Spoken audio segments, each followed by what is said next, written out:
Bismillahirrahmanirrahim.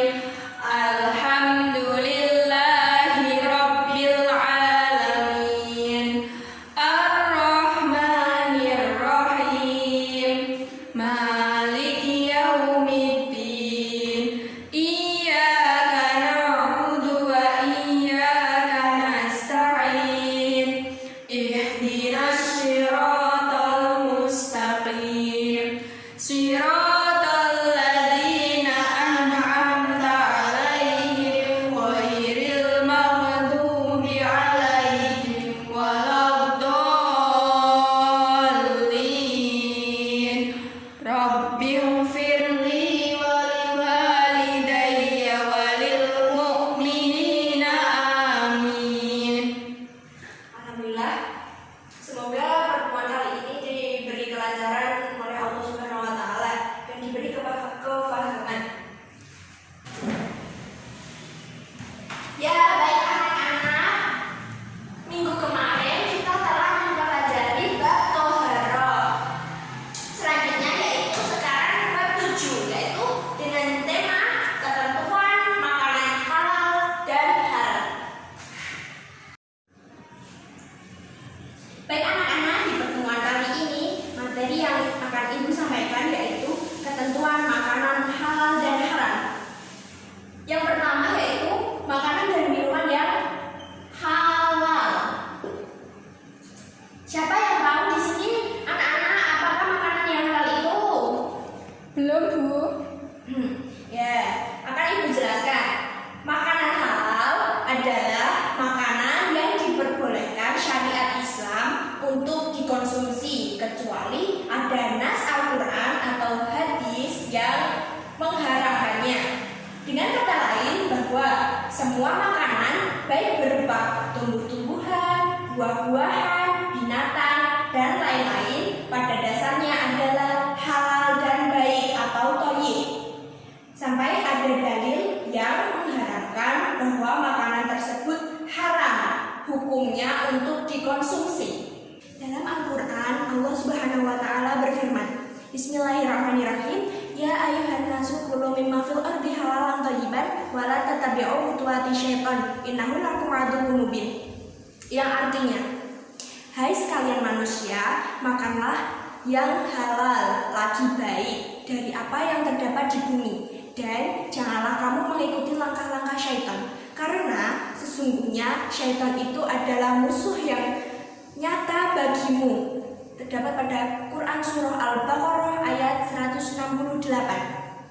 Baik anak-anak, makanan dan minuman yang dikonsumsi oleh seorang muslim hendaknya memenuhi 2 syarat, yaitu yang pertama, halal,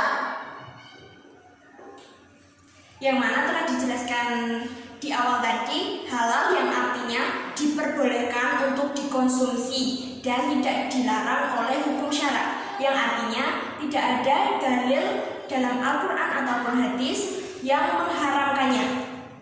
Yang kedua yaitu baik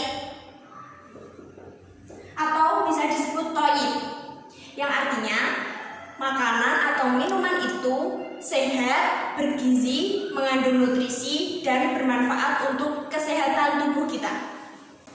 Selanjutnya anak-anak, jenis makanan dan minuman yang halal. Yang pertama yaitu semua jenis makanan yang tidak diharamkan, yaitu yang mana semua makanan dan minuman yang tidak diharamkan oleh Allah Subhanahu wa Ta'ala dan Rasul-Nya. Artinya semua makanan dan minuman itu boleh dan halal dikonsumsi sampai ada dalil yang mengatakan kebenarannya. Dalam Al-Quran dijelaskan bahwa Bismillahirrahmanirrahim, huwaladzi khalaqalakum ma fil ardi jami'an, yang artinya dialah Allah yang menjadikan segala yang ada di bumi untuk kamu, yaitu Quran Surah Al-Baqarah ayat 29. Jenis makanan yang kedua yaitu semua makanan yang baik. Di sini semua makanan yang baik yaitu tidak kotor dan tidak menjijikan untuk kita sendiri, untuk tubuh kita. Selanjutnya yaitu yang ketiga, semua makanan yang tidak memberikan madorot. Madorot yaitu semua makanan yang tidak membahayakan kesehatan jasmani dan tidak merusak akal, moral, dan akidah kita. Baik anak-anak, makanan dan minuman harus thayyib atau baik, yang artinya baik bagi tubuh kita sendiri dan kesehatan kita. Makanan yang membahayakan kesehatan, misalnya mengandung formalin, mengandung pewarna makanan, untuk tekstil atau makanan yang berlemak tinggi akan tidak baik untuk tubuh kita. Dan artinya makanan itu tidak thayyib atau tidak baik. Baik anak-anak, selanjutnya yaitu manfaat makanan dan minuman halal. Anak-anak, di sini siapa yang tahu manfaat makanan dan minuman yang halal? Saya, Bu. Oh ya, Rizky Fadilah, coba sebutkan. Mendapatkan ridho Allah. Nah, benar sekali.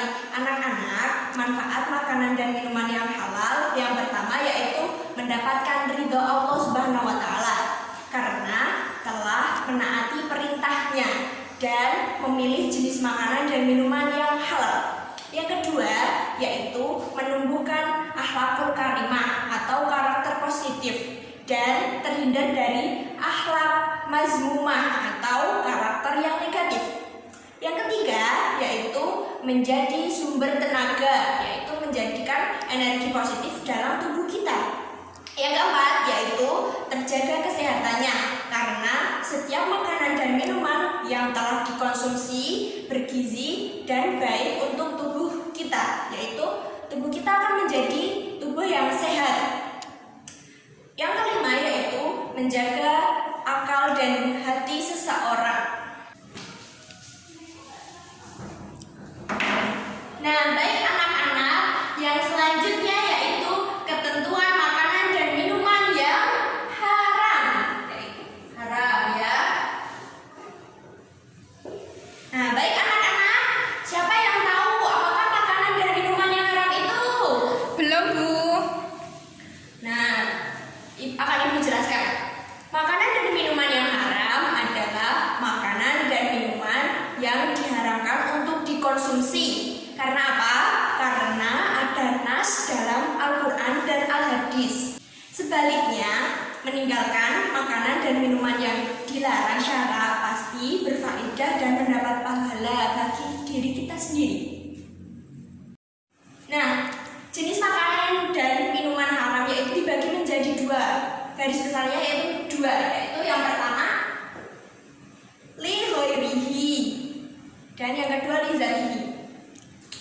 Oh ya, Bu Guru akan menjelaskan li zatihi terlebih dahulu.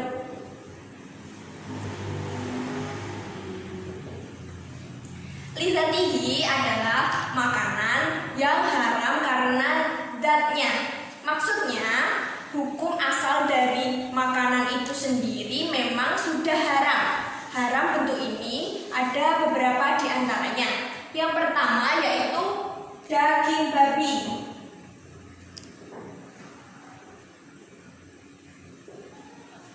Dalam Al-Quran, yaitu pada surat Al-Baqarah, yang artinya sesungguhnya Allah hanya mengharamkan bagimu bangkai, darah, daging babi, dan binatang yang ketika disembelih disebut nama selain Allah, yaitu Al-Baqarah ayat 173. Yang selanjutnya, yang kedua yaitu darah.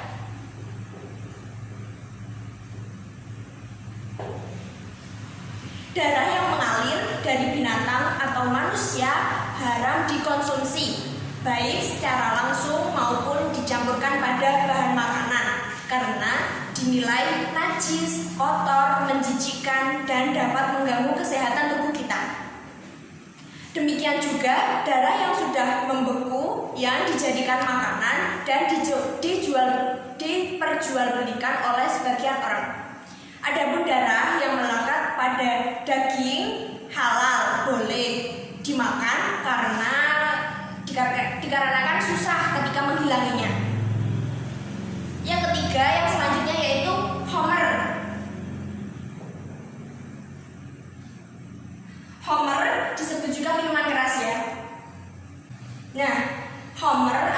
minuman keras dapat dianalogikan dengan semua makanan dan minuman yang bisa menimbulkan madharat dan merusak tubuh, akal, jiwa, moral maupun akidah kita. Baik anak-anak, haram yang kedua yaitu haram li ghairihi.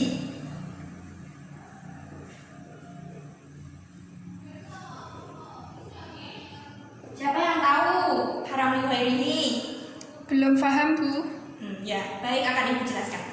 Haram li ghairihi yaitu makanan yang haram karena faktor eksternal. Maksudnya, hukum asal makanan itu sendiri adalah halal, akan tetapi dia berubah menjadi haram karena adanya sebab yang tidak berkaitan dengan makanan tersebut.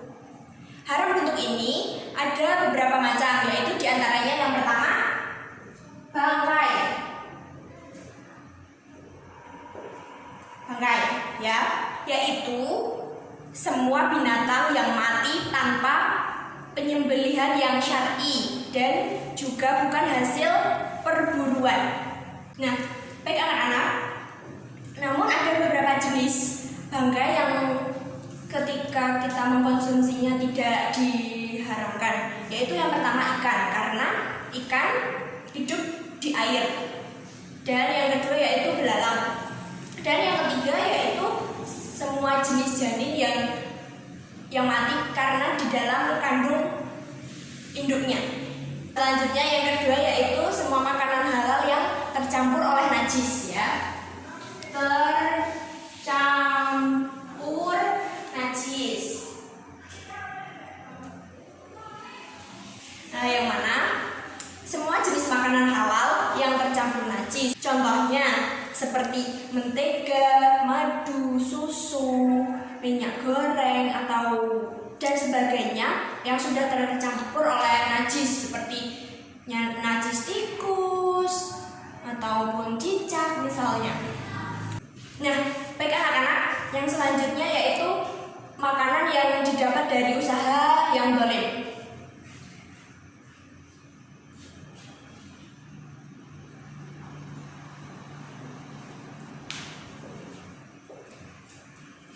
Yaitu yang mana makanan tersebut haram, yaitu diperoleh dari usaha dengan cara zalim, seperti contoh mencuri, korupsi, menipu, merampok, hasil judi, tawuran, dan menang togel, seperti itu. Dan itu dapat dikategorikan sebagai haram li ghairihi, ya anak-anak. Nah, baik anak-anak, selanjutnya ini ya akibat dari mengkonsumsi makanan dan minuman yang haram tentunya banyak sekali ya, tapi di sini Ibu akan menjelaskan beberapa saja. Yang pertama yaitu amal ibadahnya tidak akan diterima dan doanya tidak akan dikabulkan oleh Allah Subhanahu wa taala. Yang selanjutnya, makanan dan minuman haram bisa merusak jiwa dan merusak ketenangan kita ketika beribadah pada Allah Subhanahu wa taala. Selanjutnya, membazirkan harta. Mubazir ya, karena selanjutnya menimbulkan permusuhan dan kebencian, menghalangi terkabulnya doa dan menghalangi mengingat Allah Subhanahu wa taala. Mungkin ada yang ingin ditanyakan anak-anak? Tidak, Bu. Oh ya sudah. Untuk pertemuan selanjutnya, Ibu harap anak-anak bisa belajar terlebih dahulu ketika mau pelajaran Ibu, sehingga ketika Ibu menjelaskan, anak-anak bisa aktif dan bisa mengetahui materi-materi yang akan disampaikan oleh Ibu. Nah,